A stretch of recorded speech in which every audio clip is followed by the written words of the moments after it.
Nous sommes avec Elisa, ma suppléante, devant la ferme des Tuileries. Quel est cet établissement? C'est un établissement, un élevage industriel de volailles qui a fait l'objet d'une affaire qui a vraiment marqué la presse. Une vidéo tournée par L214 a été mise en ligne il y a quelques mois. Et à cette occasion, donc, l'instruction, au bout de quelques mois, a fini par conduire à la fermeture de l'élevage. En tout cas, c'est ce qui a été annoncé dans la presse. Cette affaire symbolise tout ce qu'on déteste, c'est-à-dire l'élevage industriel. Qu'est-ce que c'est que cette conception? C'est assimiler l'animal à une variable d'ajustement, à un outil sur la chaîne de production. On fait tout pour être le plus rentable et le plus profitable possible. Seulement ça, c'est incompatible avec le vivant. Une poule, c'est un être intelligent, c'est un être sensible. Je pourrais dire la même chose d'un mammifère qui est hélas en France aussi massivement l'objet de l'élevage industriel, c'est le cochon. Tout ce qu'on déteste, c'est un concentré de ce qui se passe à la ferme des Tuileries. Ça veut dire quoi? Ça veut dire aucune considération pour l'animal individu.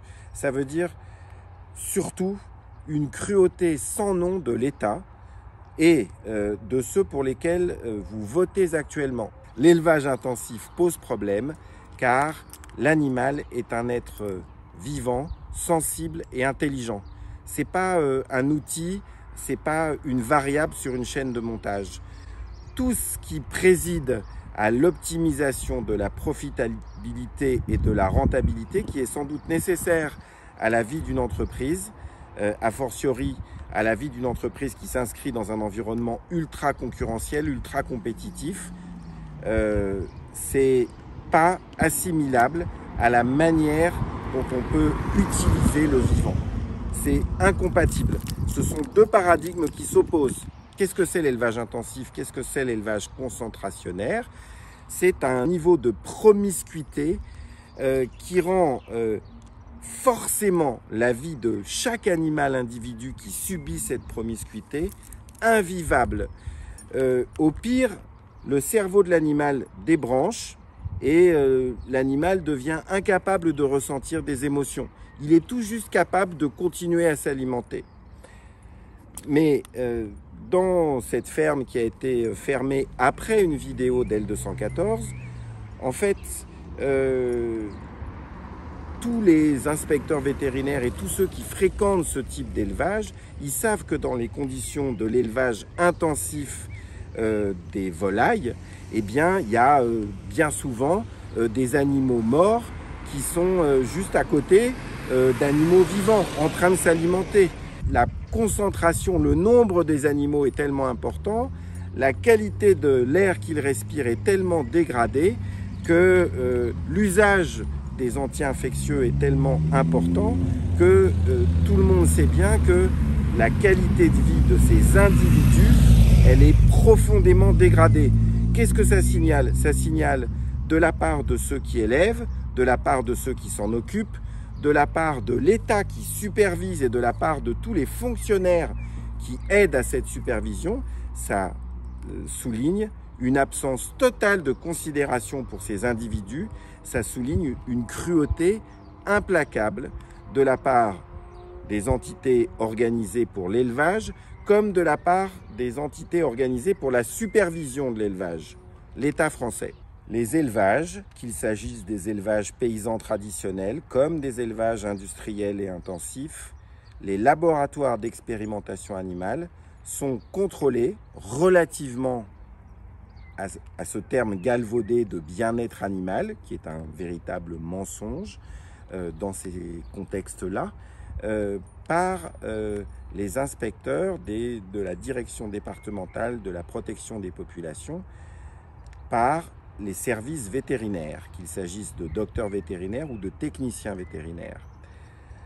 Ces employés des administrations suivent un cahier des charges qui est matérialisé sur des papiers, des règlements.